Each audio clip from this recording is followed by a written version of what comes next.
This is Super Yacht News with E. Sisman. Hi, welcome back to the channel.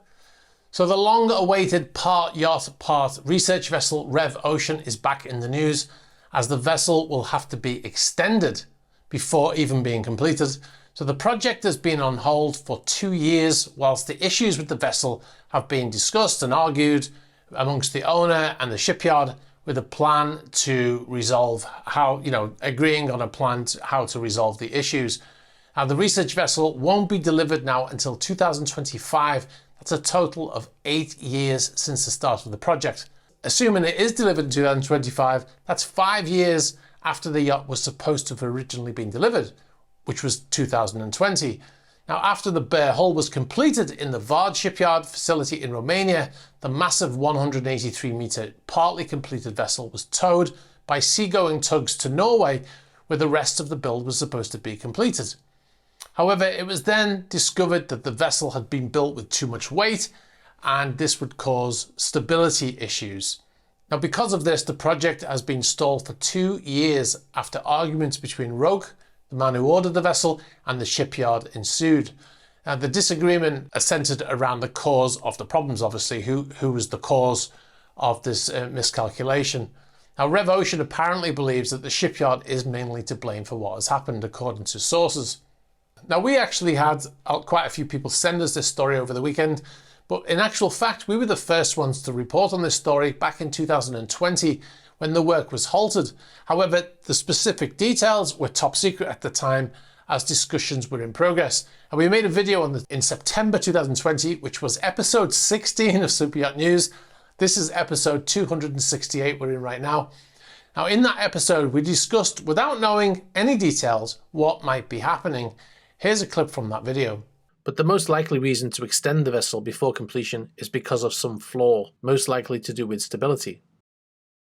Lengthening a vessel will influence the natural period of rolling of the hull. The roll is a side-to-side movement generated by the waves moving across the vessel whilst underway. Short periods of roll are uncomfortable for passengers, so longer periods of roll give for a more comfortable vessel. So it could be that testing has proven this would be the case at the current length, and the decision was made to extend her. Another way to resolve this issue without lengthening would be to remove weight from the upper part of the superstructure.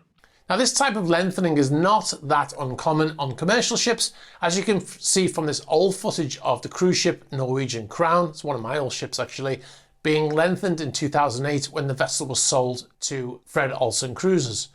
Now, a prefabricated section is constructed. The vessel is then cut in half right down the middle, which sounds crazy, I know, and the new section is slotted in between, and then they weld the thing back up again. Now, in 2020, we said instead of extending the yacht, they could remove weight from the top of the vessel, but they've decided to do both of these things. Originally, we thought that the vessel would be extended by 20 meters. That's what we said in the video from 2 years ago, but instead they decided to increase the length by 12 meters and remove a deck. Now, to make things more complicated, the Italian-owned shipyard in Norway needs help from outside, as the company doesn't have a dry dock large enough to fit the already massive 183-metre hull. And this is before the 12 metres of extra new section is added. Now, they've already started to remove the top deck of the vessel, and that work is currently ongoing. Now, the cost of this conversion, I call it conversion, the cost of this extra work to get the vessel right is not known, nor who will foot the bill, but it will be no small amount. Now, the owner must be kind of wishing that he'd gone to another company like Lursen right now, because the cost and the delays probably mean it will be more expensive than it would have been to go to one of those initially probably more expensive shipyards, and it would have been delivered probably 3 years ago. Now, it looks like the vessel will be moved to the GMC yard in Stavanger, as they've got a dry dock there that can fit ships up to 280 meters in length. Now, what is Rev Ocean? The idea behind Rev Ocean was for the owner, as in his own words, to give back to the planet by using this vessel for research with state-of-the-art technology and scientific equipment, and marine scientists will be invited on board to do various experiments, and the vessel will collect plastics and stuff from the ocean as it sails around. However, part of the vessel will be finished to super yacht standards for the owner's use.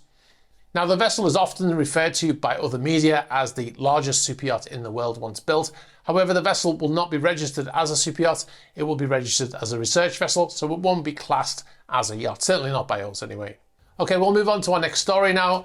Motor Yacht Nord has reappeared on AIS briefly after going dark pretty much 1 year to the day of disappearing last year in almost the very same spot in the Indian Ocean.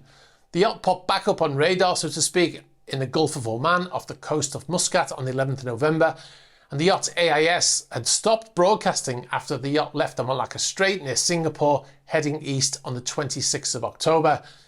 Now, AIS supplements marine radar, which is a ship's primary method of collision avoidance. The yacht dropped anchor in Oman on the 11th of November until the 13th of November when she left. Since leaving Muscat, the yacht has again gone dark, switching off AIS after heading north, most likely heading towards Dubai. The stop might have been a refuel after that trip, because she actually sailed from Vladivostok in Russia to Muscat, which is about 5,000 nautical miles. Now, why pop up on AIS and then go dark again like this? It's most likely because of the requirements in the areas where they've docked or where they've dropped anchor. Also, transiting straits like the Malacca Strait near Singapore, there is a requirement for AIS. The yacht is owned by sanctioned Russian Alexei Mordozhov, who also owns Lady M, which is currently arrested in Italy.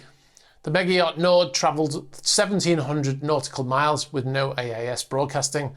The yacht is most likely heading to Dubai, as I said, so if you're based in Dubai, the yacht might be in a marina near you pretty soon. All right, some other vessels currently on their travels. Motor Yacht Koru, this is the yacht owned by Jeff Bezos, has left La Ciotat shipyard and left the Mediterranean for the first time and is heading to the Americas. It actually says the Americas on the AIS destination, like something out of a 19th century novel. Most likely heading to the Caribbean for the winter season, but as the yacht is brand new, it's unknown really where she'll end up, because we've got nothing to go on in the past. Another vessel that is leaving the Mediterranean is Motor Yacht Axioma. She just stopped in Gibraltar also for fuel. This is where most vessels will stop before heading across the Atlantic. Cheap fuel, and it's heading out of the EU. Motor Yacht Axioma is heading to Antigua, we believe, for the charter show in December. Now, October and November time is the time of the year when superyachts start to leave the Med and head to sunnier climates. Usually the Caribbean is the destination, and many yachts head to St. Bart's for that New Year's Eve celebration. Now, obviously, there's going to be many yachts missing from that celebration. The normal ones that, Abramovich's yachts and the Russian yachts, they won't be going there because it's a bit too close to the US for their liking, I think.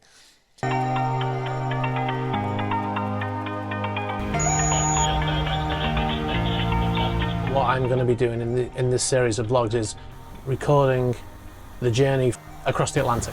All right, if you want to see the 10-part vlog filmed on board a yacht I was on crossing the Atlantic and beyond, through the Panama Canal and to the Pacific Ocean, sign up to patreon.com/esysman. You'll find behind the scenes videos and extras not published on YouTube, including the behind the scenes videos from our recent trip to Italy, Monaco and France. We also recently made a video showing how we make the Super Yacht News, as well as the patron chat series and the patron only Q&A series, where you can ask questions answered in patron only videos. A new one is coming, I keep saying that, but we've got all the questions ready now. We just need to film it and edit it. You'll also get early access to YouTube features advert free. All right, if you've got any information about any of these stories or any other stories, please be sure to get in touch. You can get us in the email address below. You can get us on the About page of the YouTube channel, on Instagram, on Facebook Messenger, on Twitter, and on Threema. Please be sure to like this video, very important for the algorithm. Hit the subscribe button and hit the bell for future notifications. All right, guys, thanks a lot for watching, and I'll catch up with you soon. Bye-bye.